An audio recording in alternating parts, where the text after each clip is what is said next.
우리는 모두 각자 다른 문제를 가지고 있습니다. 왜냐하면 우리는 모두 다르기 때문입니다. 성장 환경과 교육 수준, 그리고 현재 상황에 따라서 모두 각자 다른 욕구를 가지고 있습니다. 예를 들면요. 어떤 분은 월 매출 3천만 원만 해보면 소원이 없겠다라고 생각하실 거고요. 어떻게 하면 매출을 좀 더 늘릴 수 있을까와 같은 고민을 하는 분도 계시겠죠. 그리고 매달 추가 수익으로 딱 100만 원만 더 생기면 좋겠다라고 생각하는 분도 계실 겁니다. 이분들은 제 영상을 보실 필요가 없습니다. 이분들이 뭘 잘못하고 계시다는 게 아닙니다. 다만 이 단계에서는 제가 도와드릴 수 있는 게 거의 없다는 겁니다. 반면 월 매출 1억을 해본 적이 있지만 그걸 반복하기가 너무 어려운 분들이나 이 월 매출 1억을 이미 달성했지만 마진이 너무 낮아서 고민하는 분도 계실 겁니다. 이런 고민을 가지신 분들은 제 영상이 큰 도움이 될 겁니다. 그리고 남들도 파는 뻔한 제품을 다 같이 파는 게 정말 싫은 분들, 소비자들이 정말 사랑하는 이 브랜드를 만들고 싶은 분들, 이런 분들은 제 영상이 인생을 바꿀 기회가 될 수도 있습니다. 이 세상에 정답은 없습니다. 다양한 형태의 문제들과 그보다 더 다양한 형태의 답들이 있을 뿐입니다. 저는 나만의 제품을 만들고 싶은 분들을 돕는 그리팅이고요. 오늘은 매출이 급성장하는 쿠팡셀러들이 공통적으로 겪는 문제에 대해서 이야기해 보겠습니다. 지난 영상에서 자신의 문제를 파악하는 것이 답을 찾기 위한 첫걸음이 되어야 한다고 말씀드렸습니다. 지난 영상을 보지 못하신 분들은 우측 상단에 링크를 클릭해 보세요. 자, 먼저 우리는 모두 다르다는 것에서 시작해야 합니다. 가장 먼저 부모님과 함께한 경험, 성장 환경이 다르고요. 그리고 학교와 사회에서 배운 것들도 다릅니다. 그리고 결정적으로 만나는 사람들이 모두 다릅니다. 이 세 가지는 나라는 사람을 만드는 데 있어서 가장 핵심적인 요소입니다. 자, 여기서 성장 경험과 이 교육 수준은 과거의 일이기 때문에 이젠 바꿀 수 없지만 환경은 의지만 있다면 오늘 당장이라도 바꿀 수 있습니다. 그래서 오늘은 이 환경을 중심으로 이야기를 풀어나가 보겠습니다. 자, 우리는 보통 내가 속한 집단이 공유하고 있는 문제를 나의 문제로 인식합니다. 그래서 우리가 어떤 집단에 속해 있는지가 내가 어떤 사람인지를 정하는 가장 중요한 지침이 됩니다. 예를 들어 보겠습니다. 만약 자신이 속한 집단이 달리기가 빠른 사람을 칭찬한다면 이 사람은 빨리 달리는 것에만 관심이 있을 겁니다. 또는 자신이 속한 집단이 매출 규모가 높은 사람을 칭찬한다면 이분은 매출 규모를 높이기 위해서 노력할 겁니다. 쿠팡셀러들은 기본적으로 매출이 높은 사람을 부러워하는 집단에 속해 있습니다. 그래서 우리가 매출을 높이는 것에만 관심이 있는 겁니다.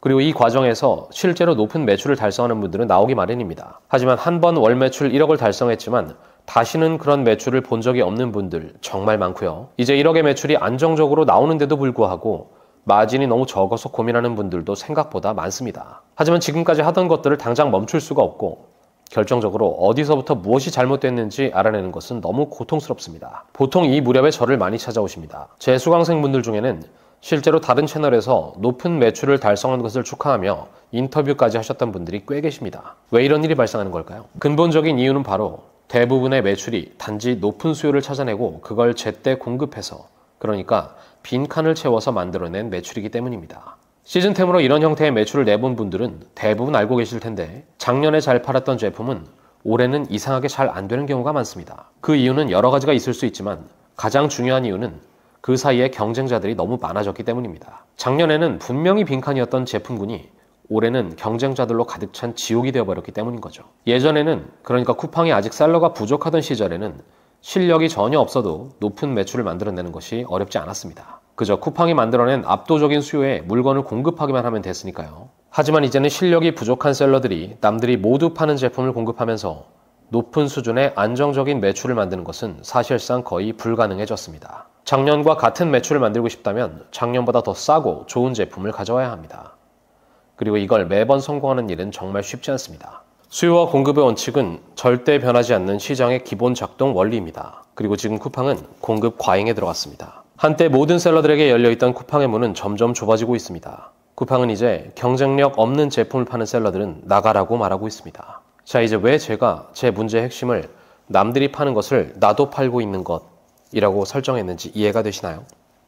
다시 말씀드리지만 문제에 대한 명확한 인식 없이 답만 찾기 위해 노력하다 보면 반드시 길을 잃게 되어 있습니다. 하지만 문제만 정확하게 알고 있다면 해결은 노력에 달려 있습니다. 그래서 저는 먼저 막연히 매출을 높이는 것을 멈추고 일회성이 아닌 압도적이면서도 안정적인 매출이라는 결과를 얻기 위한 세부적인 요소들에 대해 공부하기 시작했습니다. 이 무렵에 저는 매출이라는 목표를 달성하기 위한 저의 문제들을 다음과 같이 세분화했습니다. 당시 저는 매출이 나오기 위한 기본기에 대한 이해가 전혀 없었습니다. 그럼에도 불구하고 운이 좋아 매출이 나오다 보니 근거 없는 자신감으로 개선이 없는 반복을 계속하고 있었습니다. 그리고 그 결과로 매출이 떨어지고 있었죠. 강의를 들어보신 분들은 아시겠지만 그 어떤 강의를 들으셔도 매출이 잘 나오는 분들은 강의를 듣는 전체 인원의 10% 수준입니다. 그리고 저는 아주 운 좋게 10%에 들었지만 기본기가 턱없이 부족한 문제로 두 번째 제품부터 즉시 매출이 떨어지고 있었습니다. 이때까지도 저는 제 문제에 대한 인식이 전혀 없었습니다.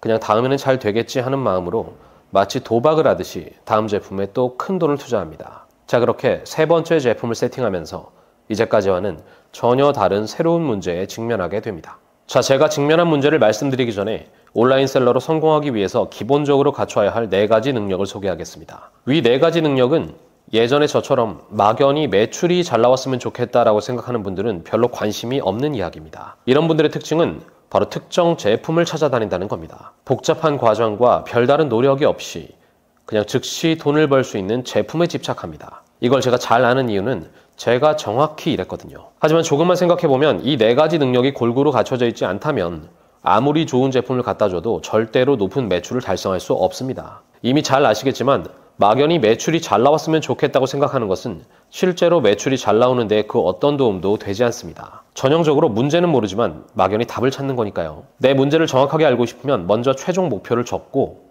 이게 일어나기 위한 전 단계들을 하나씩 분석하는 데서 시작해야 합니다.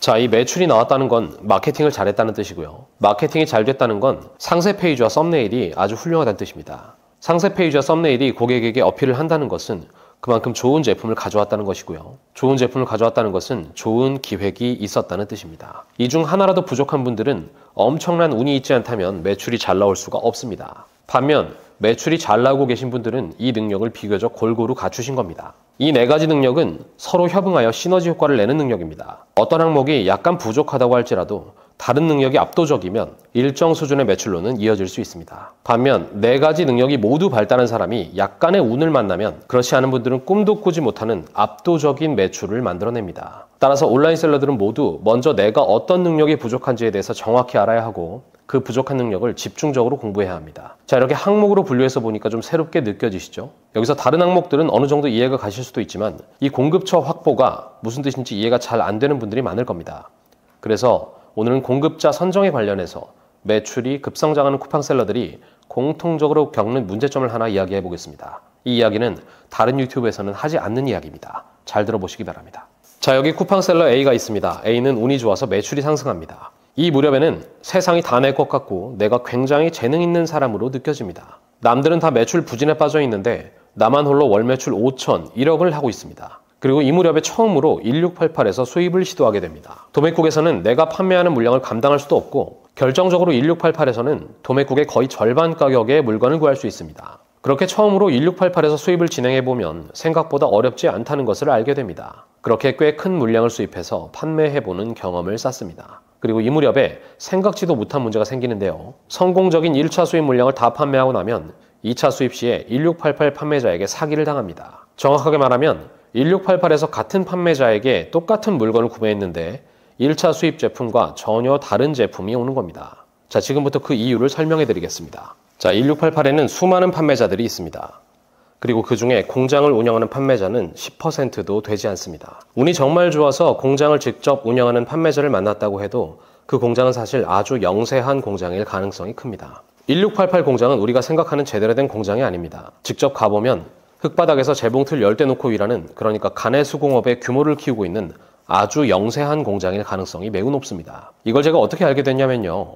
실제로 이 캔톤페어에 가서 제대로 된 공장을 만나보면 쉽게 알 수 있습니다. 캔톤페어의 수많은 공장 중에서도 1688을 함께 운영하는 공장이 있을 법도 한데 제가 정말 수백 개 업체를 만나는 동안 1688을 함께 운영하는 업체는 딱 하나 찾았습니다. 왜 그럴까요? 사실 안정적인 퀄리티로 충분한 물량을 공급하는 공장들은 소매업을 할 이유가 없습니다. 약간 과장해서 이해를 돕자면 우리가 쿠팡에서 물건을 판매할 때 집 앞에서 좌판을 깔고 물건을 팔지 않는 이유와 똑같습니다. 쿠팡에서 어차피 잘 팔리고 있는데 굳이 힘들고 어렵게 좌판을 깔고 판매할 이유가 없는 거죠. 1688에서 우리가 주문하고 있는 업체는 사실 도매 업체일 가능성이 큽니다. 여러 공장의 연줄이 있어서 하자 있는 물건을 싸게 가져오거나 주문자가 선금을 내고 생산을 맡겼으나 잔금을 치르지 못한 제품을 싸게 매입해서 판매하는 도매상들이 가장 많습니다. 이런 도매상들이 보통 1688에서 인증받고 본인이 직접 공장을 운영한다고 말하는 분들의 정체입니다. 이러니 첫 주문 때는 운이 좋다면 아주 싸게 또 괜찮은 제품을 가져올 수 있습니다. 그러나 두 번째 주문 때는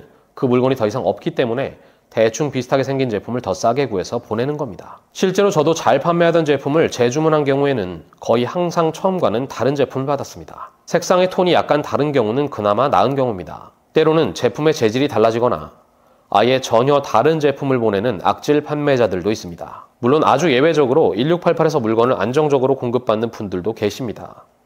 하지만 대부분은 수많은 셀러들이 저와 같은 경험을 합니다. 아마도 정말 많은 분들이 비슷한 경험을 하셨을 거예요. 이와 관련한 재밌는 사례가 있다면 댓글로 남겨주시기 바랍니다. 자, 이래서 매출이 충분히 올라온 상황에서는 안정적인 공급처가 필수입니다. 제품을 안정적으로 공급받지 못한다면 이제껏 쌓아둔 리뷰와 판매 점수가 모두 날아가고 힘들게 만든 판매 순위가 나락으로 가게 됩니다. 저는 이 경험을 하자마자 이대로는 사업이 성립할 수가 없다고 느꼈습니다. 그래서 제가 선택한 돌파구는 바로 캔톤 페어였습니다. 이웃시장이 어떤지 궁금하신 분들도 계실 텐데요. 이웃시장은 정확히 오프라인 1688입니다. 이웃시장에 가보신 분들은 다 아실 겁니다.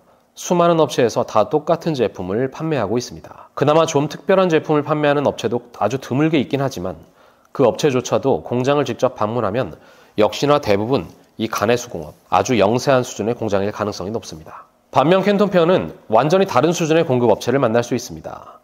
우리나라 대기업들과 협업하는 공장을 만날 수 있고 더 나아가 세계적인 브랜드의 하청업체들을 어렵지 않게 찾을 수 있습니다. 내가 원하는 모든 커스텀을 쉽게 구현할 수 있고 제품 퀄리티와 납기, 그 밖의 모든 자잘한 문제들을 압도적인 경험으로 모두 쉽게 처리해주는 업체들이 캔톤페어에서 새로운 고객들을 기다리고 있습니다. 이 캔톤페어 박람회에 참여한 이후로 저는 1688과 이웃시장을 더는 이용하지 않게 되었습니다. 자, 보시다시피 캔톤페어는 아무나 가서 좋은 제품을 가져올 수 있는 곳이 아닙니다. 많은 분들이 캔톤페어를 오프라인 1688로 생각하고 계신데 그건 큰 착각입니다. 캔톤페어에 가는 분들은 기본적으로 특정 제품군에 내가 원하는 나만의 특별한 변경점이 있고 내가 원하는 수준의 제품을 상세하게 설명할 수 있으며 일반적인 제품들의 원가 수준을 숙지하고 있어야 합니다. 그리고 저는 이걸 함께 도와드립니다.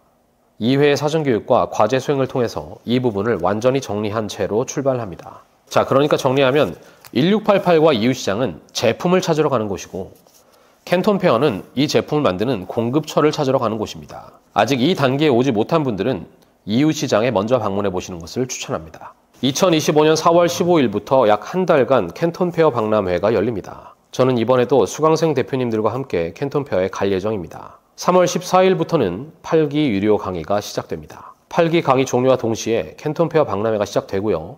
캔톤페어에 참석하는 관계로 9기 강의는 5월 중순에 예정되어 있습니다. 이 8기 강의가 2025년 봄 캔톤페어 전 마지막 수강 기회입니다. 제 강의를 들으신 후에는 적어도 이 4가지에 대해서는 확실한 답을 얻으실 수 있습니다. 언제나 말씀드리지만 누구나 다 할 수 있다고 생각하지는 않습니다. 실제로 제 강의는 쿠팡셀러 대부분에겐 전혀 필요 없는 강의입니다. 하지만 저와 생각이 비슷하신 분들, 저와 문제를 공유하는 분들은 이 강의를 수강하시면 수강료의 10배가 넘는 돈을 오히려 버는 겁니다. 자, 그분들, 그러니까 저의 미래 동료들을 위해서 고정 댓글에 8기 유료 강의 신청 링크를 남겨두겠습니다. 구독은 이미 하셨을 테니 좋아요만 눌러주세요. 그럼 매일 성공하시기 바랍니다. 감사합니다.